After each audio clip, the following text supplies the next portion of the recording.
नमस्कार विद्यार्थी मित्रांनो, आज आपण 8वी सामान्य विज्ञान जनरल सायन्स मधील पहिलं प्रकरण सजीव सृष्टी व सजीवांचे वर्गीकरण यामधील अतिशय महत्त्वाचा पुढचा मुद्दा पंचसृष्टी वर्गीकरण पद्धत 5 किंगडम सिस्टीम ऑफ क्लासिफिकेशन अगदी सविस्तरपणे पाहणार आहोत।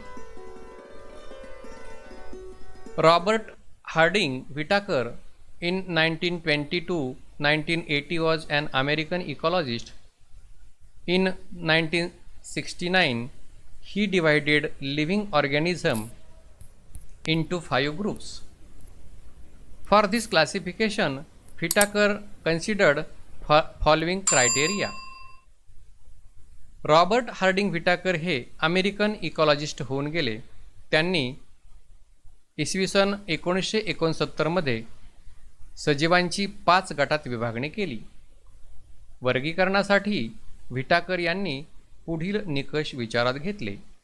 1. पेशींची जटिलता, कॉम्प्लेक्सिटी ऑफ द स्ट्रक्चर, त्याच्यामध्ये आदिकेंद्रकी आणि दृश्यकेंद्रकी। त्यानंतर दुसरा निकष घेतलेला आहे कॉम्प्लेक्सिटी ऑफ ऑर्गॅनिझम, युनिसेल्युलर और मल्टीसेल्युलर, सजीवांचा प्रकार, त्याच्यामध्ये एकपेशीय किंवा बहुपेशीय हा दुसरा निकष या ठिकाणी घेतलेला आहे। इथे आपल्याला युनिसेल्युलर पेशी दाखवलेली आहे आणि इथं मानवी शरीर हे मल्टीसेल्युलर किंवा बहुपेशीय या ठिकाणी दाखवलेले आहे। त्यानंतर यूकॅरियोट आणि प्रोकॅरियोट या दोन्ही सेल्स या चित्रामध्ये तुम्हाला दाखविलेल्या आहेत। त्यानंतर पुढचा मुद्दा आपल्याला बघायचा आहे तो म्हणजे पोषणाचा प्रकार, मोड of nutrition.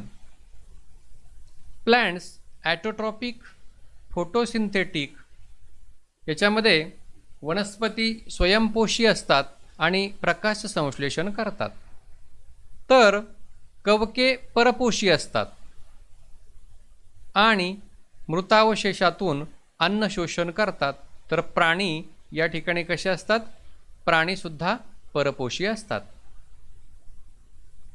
Plants autotrophic, photosynthetic, fungi saprophytic, absorption from dead organisms, animals heterotrophic and ingestive. त्यानंतर याच्यामध्ये चौथा मुद्दा आपल्याला दिलेला आहे lifestyle. Plants produces animals consumers, fungi decomposers. जीवन पद्धतीमध्ये उत्पादक वनस्पती आहेत, भक्षक प्राणी आहेत आणि विघटके कवके आहेत। त्यानंतरचा 5वा मुद्दा याच्यामध्ये दिलेला आहे फायलोजेनेटिक रिलेशनशिप, म्हणजे वर्गानुवंशिक संबंध, प्रोकॅरियोटिक टू यूकॅरियोटिक, युनिसेल्युलर टू मल्टीसेल्युलर, आदिकेंद्रकी ते दृश्यकेंद्रकी पेशी आणि एकपेशीय ते बहुपेशीय पेशी। इथं तुम्हाला चित्रामध्ये फोटोसिंथेसिस प्रक्रिया कशा प्रकारे घडते ते दाखवलेलं आहे। त्यानंतर इथं कवकाची आकृती तुम्हाला इथं दिसत आहे। त्यानंतर वनस्पती ज्या आहेत या स्वयंपोषण कशा पद्धतीनं करतात ती आकृती सुद्धा आपल्याला या ठिकाणी दिलेली आहे। त्यानंतर आपल्याला पुढचा मुद्दा बघायचा आहे, करून पहा पहिली सृष्टी जी आहे मोनेरा, किंगडम मोनेरा। त्यामध्ये तुम्हाला एक ॲक्टिव्हिटी दिलेली आहे, take a small drop of curd or butter milk on a clean glass slide. स्वच्छ काचपट्टीवर दही किंवा ताकाचा अगदी लहान थेंब घ्या। दुसरा मुद्दा दिलेला आहे त्याच्यामध्ये, dilute it with a little water, carefully keep cover slip. त्यात थोडे पाणी मिसळून विरल करा, त्यावर अलगद आच्छादन काच ठेवा। तिसरा मुद्दा दिलेला आहे, observe it under high power of compound microscope, what did you see. सूक्ष्मदर्शकाखाली काचबट्टीचे निरीक्षण करा. तुम्हाला काय दिसते? त्यानंतर चौथा मुद्दा दिलेला आहे. Moving small rod like microbes are lactobacilli bacteria. All type of bacteria and blue green algae are included in the kingdom Monera. यातील हालचाल करणारे अगदी लहान काडीसारखे सूक्ष्मजीव म्हणजे लॅक्टोबॅसिलाई जीवाणू आहेत. त्यानंतर आपण त्यांची लक्षणं काय आहेत ती पाहणार आहोत. कॅरेक्टरिस्टिक्स. पहिलं लक्षण आहे all the organisms are unicellular. हे सर्व सजीव एकपेशीय असतात. 2. They may be autotrophic or heterotrophic. ते स्वयंपोषी किंवा परपोषी असतात. आणि तिसरा these are prokaryotic cells without distinct nucleus and cell organelles. हे आदिकेंद्रकी असून पटलबद्ध केंद्रक किंवा पेशी अंगके त्यामध्ये नसतात. इथं आपल्याला पॅरामेशियमची आकृती दाखवलेली आहे.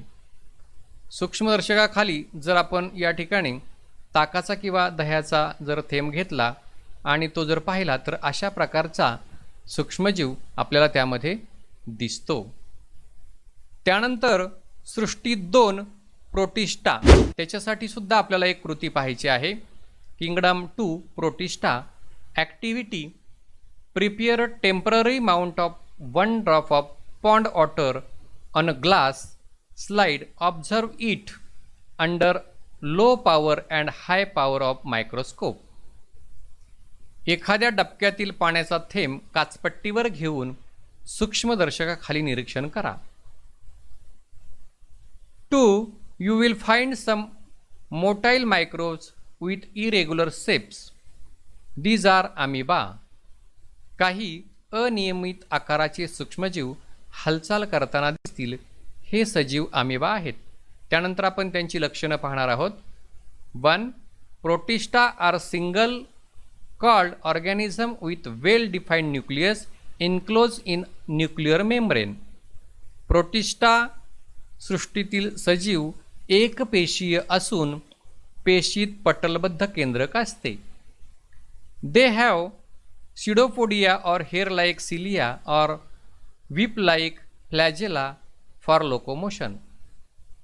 प्रचलनासाठी छद्मपात किंवा रोमके किंवा कशाभिका असतात. Autotrophs for example Euglena Volvox contain chloroplast. Heterotrophs for example amoeba and paramecium. स्वयंपोषी याचं उदाहरण दिलेलं आहे. युग्लिना आणि व्हॉलॉक्स पेशीमध्ये हरित लवके असतात. तर परपोषी उदाहरणार्थ अमिबा, पॅरामेशियम आणि प्लाझ्मोडियम. या ठिकाणी आपल्याला पॅरामेसियम, अमिबा, बॅक्टेरिया, ईस्ट इथं आकृतीमध्ये दाखवलेले आहेत. यानंतर सृष्टी 3 कवके. किंगडम फंगाय. याच्यासाठी सुद्धा एक ॲक्टिव्हिटी पाहणार आहोत. Take a moist piece of bread or bhakri and keep it in a container with lid. पावाचा किंवा भाकरीचा तुकडा थोडा ओलसर करा. एका डबीत ठेवून तिला झाकण लावा. For 2 to 3 days a fine cotton thread like a tuft is found growing on the surface of the bread. 2-3 दिवसानंतर डबी उघडून पहा. त्या तुकड्यावर कापसासारखे तंतू वाढलेले दिसतील. 3. Prepare a temporary mount of few threads from this culture and observe it under the microscope. त्यातील काही तंतू काचपट्टीवर घेऊन सूक्ष्मदर्शकाखाली निरीक्षण करा. त्यानंतर त्याची लक्षणं पाहणार आहोत. These are non-green eukaryotic heterotropic organisms. 1. कवकसृष्टीत परपोषी असलेली व दृश्य केंद्रकी सजीवांचा समावेश होतो. 2. Most of them are saprotrophs. They feed upon decaying organic matter. बहुसंख्य कवके मृतोपजीवी आहेत आणि ते कुजलेल्या कार्बनी पदार्थावर जागतात. Their cell wall is made up of tough and complex sugar called chitin. कवकांची पेशीभित्तिका कायटिन या जटिल शर्करेपासून बनलेली असते. Some fungi are thread-like and many nuclei are present in the cytoplasm. काही कवके तंतुरूपी असून त्यातील पेशीद्रव्यात असंख्य केंद्रके असतात. 5 examples baker's yeast, Aspergillus, fungus on corn, penicillin, mushrooms. किन्व, ॲस्परजिलस म्हणजे मक्याच्या कणसावरील बुरशी, पेनिसिलियम, भूछत्रे म्हणजे मशरूम ही याची या ठिकाणी उदाहरणे आहेत. अशा पद्धतीनं आपण पंचसृष्टी वर्गीकरण पद्धती म्हणजे काय ते या ठिकाणी सविस्तरपणे पाहिलेला आहे. हा व्हिडिओ तुम्हाला आवडला असेल तर लाईक करा, शेअर करा, सबस्क्राईब करा. पुन्हा भेटूया असाच एक पुढील व्हिडिओ घेऊन. धन्यवाद.